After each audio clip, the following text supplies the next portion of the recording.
Hey folks, my name is Mo Amir and this is VANCOLOUR, British Columbia's bona fide culture and politics TV talk show. Tonight I'm borrowing from Carol Taylor because it's all about BC legends. My friend Tamara Taggart will be here for hot tea. The T stands for takes, as always in her case.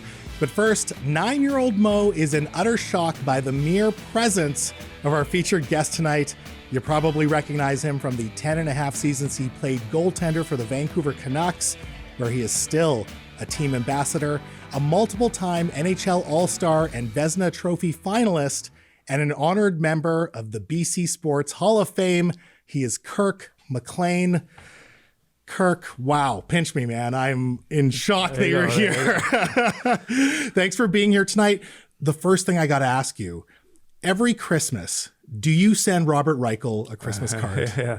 Well, no, I don't. I mean, it's gosh, it's been so long, and it's still a topic of conversation quite often. Yeah. In meeting people, and it never gets old. I just feel like with such an iconic robbery that people know, in this city at least, know when they say the save. You owe the guy a Christmas card every year, right? Well, I don't, because it didn't make it easy on me. I had to make the save. It would have been if it was an open net and he missed the wide open cage, I would maybe send him a Christmas card. But under the circumstances, I think it wouldn't be the proper timing or moment to send them a Christmas card. No, fair enough. When we think about the save, right? 1994, round one against the Calgary Flames. Again, such an iconic moment that you just say the save in Vancouver. Right. People know what you're talking about. Do you remember it viscerally, like from your perspective, or is it now a memory that you just remember because of how many times it's replayed in media? Well, that certainly helps. I mean, because like I said, it's there all the time. Gosh, before every Canuck game on the big screen, it's part of the pregame lead-in, and like I said, it's very flattering. It never gets old. It was a defining moment in my career, without a doubt. So I'm happy to talk about it. I think as soon as people stop talking about it, then you're past your prime, or you're out of people's minds, and they're moving on to the newer generation, which they are. But gosh, like I said, it's nice to talk hockey, and it's a great memory, without a doubt. Because the red light went on, right? Like people thought it was a goal. Did you think it was a goal in that moment? No, I did not. I knew it hit my pad. I could feel it hit my pad. So I knew it wasn't in, and I knew my pad wasn't in behind the line or anything like that. So I just think at that time, when there was goal judges, no longer now, that he was just anticipating that it was going to go in, and automatically he was I don't want to say he was a Calgary Flame fan, but they're oh, we're getting conspiratorial now. No, they're NHL employees, but probably from Calgary, right? So he was just probably caught up in the moment, and stuff like that happened all the time. Sure. So I was growing up. I was in elementary school in the early '90s, mid '90s. And obviously that team in particular, that 94 team, was very special to me. But even that era is very special to me. There's obviously yourself, there's Trevor Linden, there's Pavel Bure, the Courtnall brothers, Cliff Ronning, Gino. Yeah. For me, it was special because that was kind of my first foray into watching hockey. Right. But for you and maybe for the city, what was so special and unique about that particular team? Well, I think Pat Quinn did a really good job of instilling community into the not just the organization, but into us as a team and players and human beings. Me arriving here in 1987 at the same time Pat and Brian Burke and Bob McCammon at the time, starting up this kind of new rebuild, if you will. Really pushed community and getting out there and doing stuff in the community. It's a lot different now because of the social media, and players are scrutinized even though they're sitting there doing nothing. Sure. Something may show up that all somebody has to do is put something on in printer, and it's a scandal.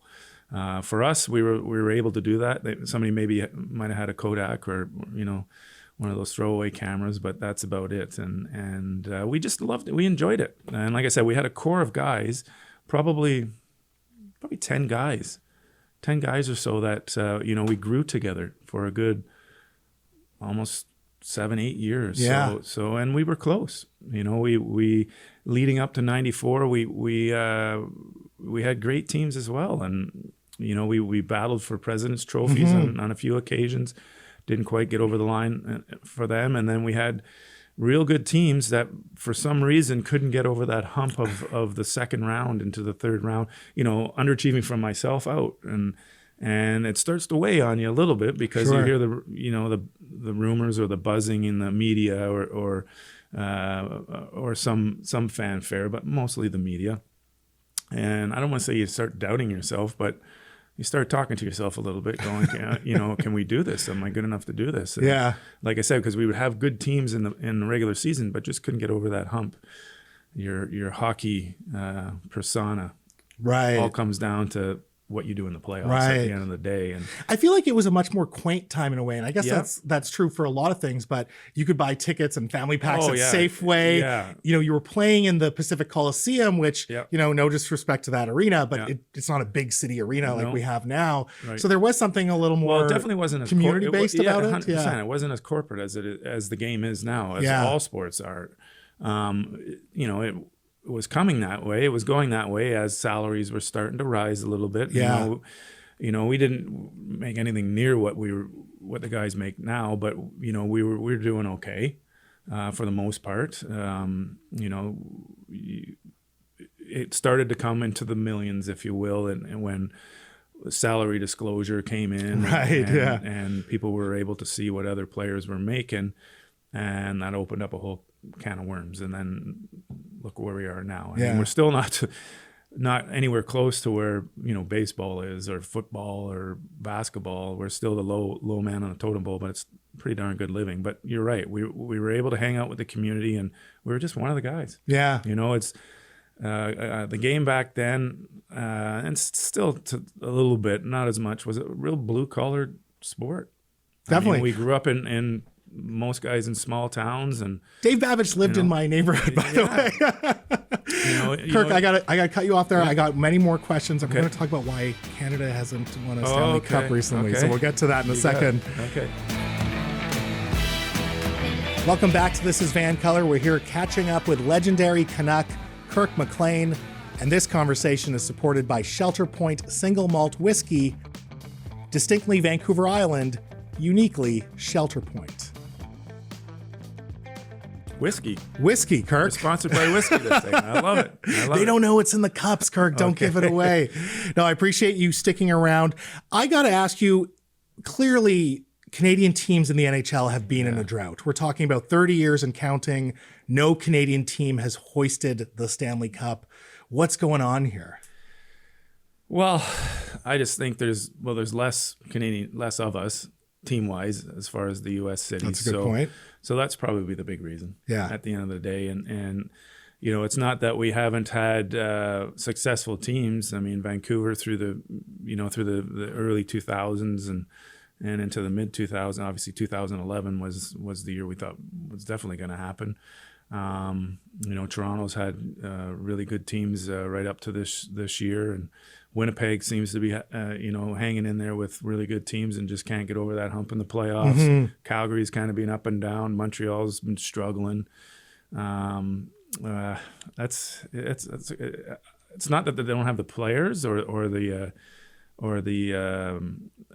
management staff. They do. I think it's just coincidence. Right. Is Vancouver a tough town or a tough city to play in? Because you do have, and you alluded to this earlier, just constant media scrutiny. Yeah. The fans, I feel, are getting a lot more angsty, not just with players, but with management as well. Right. Is it tough to play here? All Canadian cities are tough to play in because the fans are so passionate and for the most part, super knowledgeable. Mm-hmm. They know what's going on. They know the game and here in Vancouver, never won a cup. Yes, we've been to the dance 3 times, but they're anxious. They want a Stanley Cup, and as we all do, it's not that easy to do. It's you get a real appreciation for players that have won multiple times, let alone teams that have done it, and it's tough to explain. I mean, I wish it was as easy as just grabbing a couple players here and there, and then you get over the top. And a lot of things have to fall in your favor, and the cards have to fall in your favor, to get to that ultimate goal. And on the flip side, and I know you're an ambassador for the Canucks now, but you're also still a fan. Yeah. So as a Vancouver Canucks fan, yeah. is it hard? Because, it is. We've been close, or there's been promise and hope, and then it just doesn't seem to happen. So do you sympathize with fans as well that maybe are getting very frustrated with this team? I do sympathize, but I also know what's happening on the other side. And I know it's hard on everybody else that's involved, the players. I mean, that's what they play for, right? Yeah.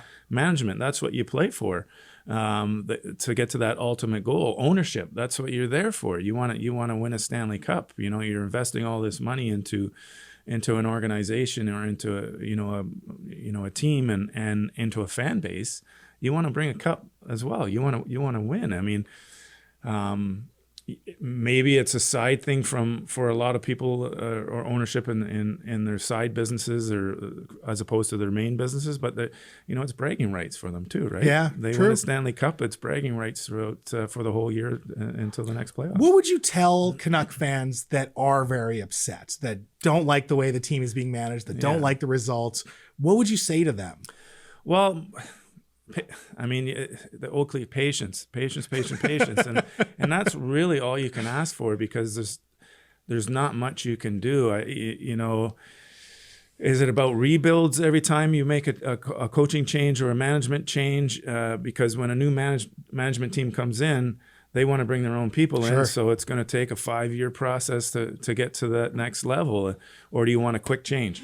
So again, with the new world, with the salary caps and the amount of money that players are making, you can't just move players in and out. No trade clauses. Right. So you got to live with it, and you got to hope that, like I said, things fall in place for you, and you can get to that ultimate goal. Yeah.